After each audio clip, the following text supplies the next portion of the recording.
dargaggeessi umuriinsaa waggaa 25 ta'e akkoo isaarraa jaalalaan qabamee jaalalaa fi kiyyoo jaalalaa keessatti kufee akkoo isaa fuudhuufis murteesse. Boolla yookiis immoo lafa haadhisaa itti awwaalamte akkuma isinitti mul'ataa jiru kana achitti achi nafe. Nagaafni araarri jaalalli waaqayyoo isiniif haa baay'atu kan jirtu hordoftoonni saawwatii biyya keessatti biyyaadhaa akkasumas hordoftoonni amantaa shamaa harka fuunee isiniin jedhee jira. Guyyaa irraa kan ammoo qophii lama lamaan isiniif qabadee dhufee qophii kanneen sun dhaga'uudhaan isin baay'ee kan hordofatu akkasumas illee qophiileen sun duraa duubaan isiniif dhiyaatu viidiyoo ittiin darbaa chaayinaala kan ammoo laayik sabskiraayib sheer godha. Dalaan kun immoo intartimentii jechuudha yookiis waan qabatee yaadee jiru malee yookiis gosa qoratti kan hundaa'e miti firoomota garaagaraa barnoota kan adeemsisan nama barsiisaniiti isin biraan gaasiin jechuun barbaada akkasumarraa laayik godhan.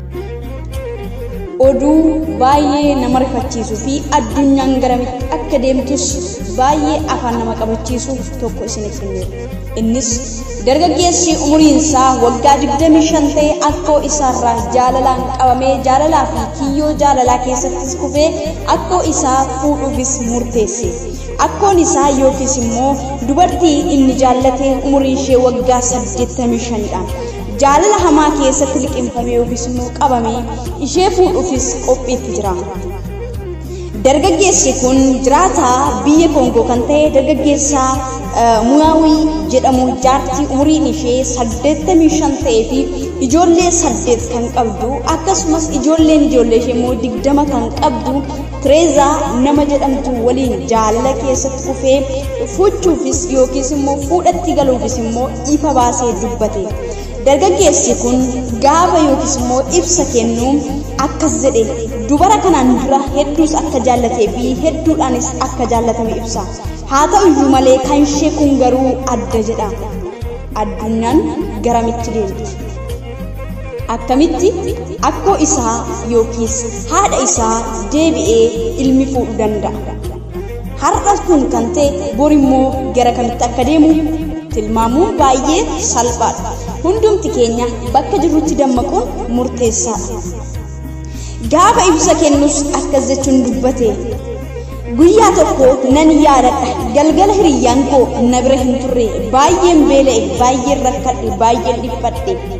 Lafan ture sanattis jaartiin tokko dhuftee baay'iftee na tajaajiltee na soorte jechuun waa'ee gargaaruu ishee fi waa'ee gaarummaa ishee waan isheen isaaf oolte dubbate. Anatti kan agarsiifte gaarummaan ishee akkan ishee jaallattuu fi kan naga kaasee fi kan na godheedha. Hammam dulloomtuu yoo taateyyuu dhugaadha akkoo koo ta'uu dandeessi. Namani irraa jaalalaan qabame yookiis immoo jaalladhee fuudhuudhaaf deemutuun anaaf akkoo koo ta'uu ni dandeessi garuu nan jaalladha jedhee miira keessa isaa jiru hundumaa baasee dubbate. Isheenis gaafa dubbattu umuriin koo 80dha. Ijoollee 8 fi ijoollee koo immoo 20 qaba. Ijoollee koo keessaa isa 5ffaa ta'uu danda'a. Inni na jaallata, anis nan jaalladha. Uffata gaafa cidha koo uffachuufis baay'ee na hawwisiisaa jira. Anis isaa wajjin gaa'ila dhaabuufis gara murtootti seenuudhaafis baay'ee ariifadha.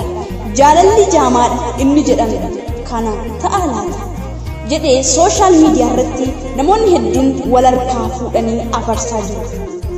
Obboleessa koo obboleettii koo addunyaan garatti deemtuu fi eessa akka deemaa jirtu tilmaamuun baay'ee ulfaataadhas salphaadhas. Hundumti keenya maalirra akka jirruu fi maalitti akka deemnu borii keenyas maal akka ta'e tilmaamuun baay'ee ulfaataa jira. Addunyaan bara galagaltoo bara ilmi haadha fuudhu yookiis akkoo isaa fuudhu bara jaartiin yookiis jaarsi dulloomaan gaddeebi'ee dhala isaa fuudhurra geessee jirti. Mee akkamitti namni ola deemaan kichuun ganna 25 akkoo isaa fudhatama qaba? Aadaa fi safuu duudhaa birattis akka amantaa kamittiyyuu taanaan wanti kun ni danda'ama? Tasumayyuu abadan hin danda'amu. Addunyaan galagaltoodha. Jaalalli jaamaadha osoo hin taane jaalalli ija qaba. garuu keessatti nama of ilaaluudha malee.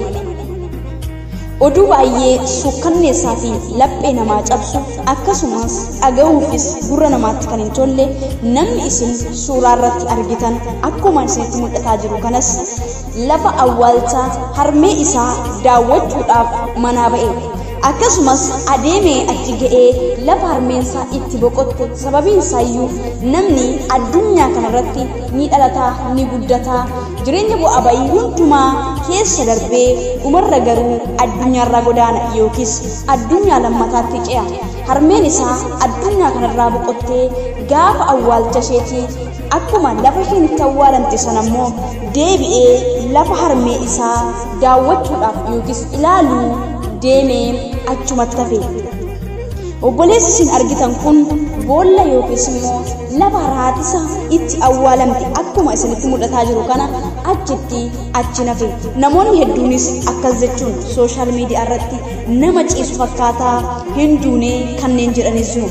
Garuu namoonni biyyattis yookiis isaan beekan dawwalanii akka chee godhanis ragaa qabatamaan lafa jira. Haa ta'u iyyuu malee addunyaan kun yeroo ishee gabaabbatteetti barichi bara dhumaatti akka dhiyaate hundumaaf iyyuu ifaadha. Hundumti keenya lafa jirru kaanee dammaquun murteessaadha. Maaltu akka nu qunnamuu fi maal keessa akka jirru maaltu akkas borii keenyas ta'ee jireenya keenya qunnamu herreguun hedduu ulfaataadhas hedduu salphaadhas. Nama bal'isee yaaduu fi waa'ee jireenyaa beekuuf baay'ee salphaadha. Nama akkasumaan adeemuuf garuu maaltu akka isa qunnamuu fi maal keessatti akka kufu baay'ee rakkisaadha. Haa ta'u iyyuu malee addunyaa gabaabduu kanaaf hundumti keenya garaa jaalalaa, garaa dhugaatee, garaa waliif o'u, garaa waliif dammaqu haa qaban. Gabaabduu jireenyi ganama jira galgala hin jiru. Fixeensi ganama jira saafaa yookiis turtii sa'aatii booddee garuu hin jiru. Lubbuun dhala namaas akkas ta'eera. Kanaafiyyuu balaa akkasii waaqayyo isinaa altu jireenya keessanis haa eegu. Waaqa isinaa eebbisu eebbifama. Viidiyoo daawwachaa turtanii akka dhuftan abdii qabdu. Haa ta'u iyyuu malee viidiyoo sanarratti yaadota viidiyoo sanaa gabaabsee isin ibsuu barbaada jechuudha. Innis yaadi ani qabu yookiis immoo jaanni koo sababa isheen gaarummaa olti akka jaalladhuu fi fedhii jaalalaa na keessatti dargaggeessi waggaa 25 yookiis immoo ganna 25 jechuudha. Anas keessatti abbaan koo sababa gaarummaa guddaanaa oliif oolmaa guddaanaa olee fi jaalalli abbaa manummaa irraa nan qabu. Jaalalli namummaa garuu abbaa kiyya irraa nan qabuu danda'a.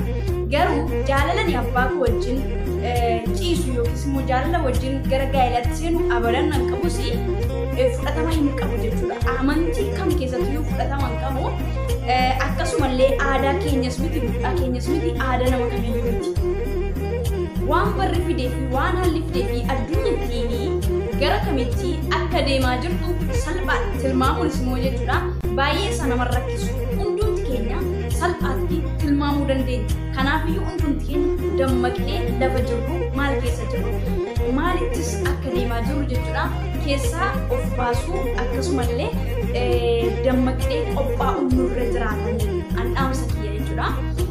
Sababni isaayyuu jaalalli jaamaan inni jedhanis kana ta'a kanneen jedhanis jechuudha sooshaal miidiyaa irratti namoota hedduudha kan wal argaa fuudhee maxxansa ani amma isinii fidee kana jechuudha toora feesbuukii irratti isinii fuudhee jechuudha. Innis ganama sooshaal miidiyaa irratti akkuma dubbaa keenya kanan argee dafee hin kaane akkasumallee akkuma FB seeneen arginu isin jechuu barbaada. Jaalalli jaamaa miti si jaamaadha yoo ta'e malee jaalalli ija qaba ifa dhallee jechuudha.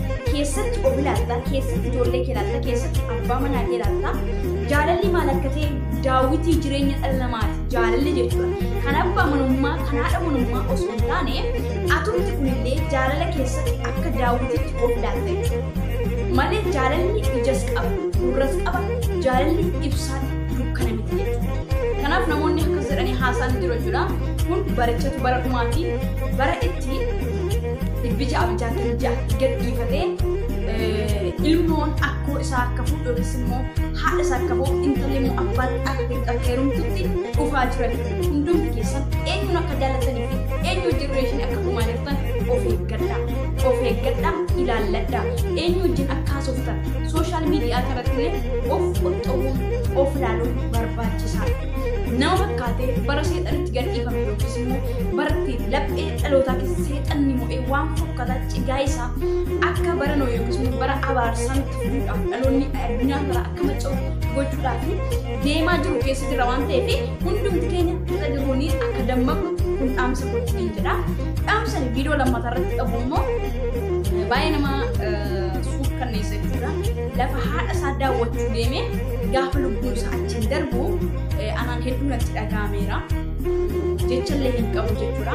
Namoonni hedduun akkas hirra faayinchiisaa qoosaadha moo kanneen jedha jiru. Akkuma waraqaa argitan jechuudha. Dhugaadha dawwalee gaafa dheeramte yoo jettee maxxansitee jirtudha. Haa ta'u malee haadha isaadhaa fi boqonnaa gaarii isaatiillee boqonnaa gaariidha.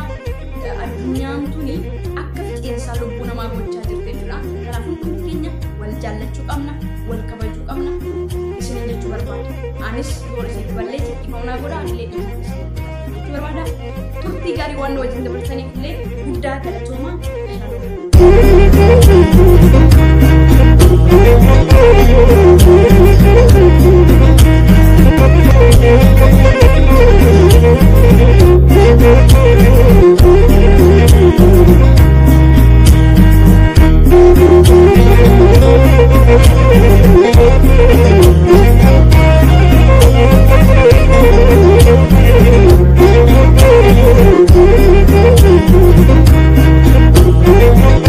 Thank you.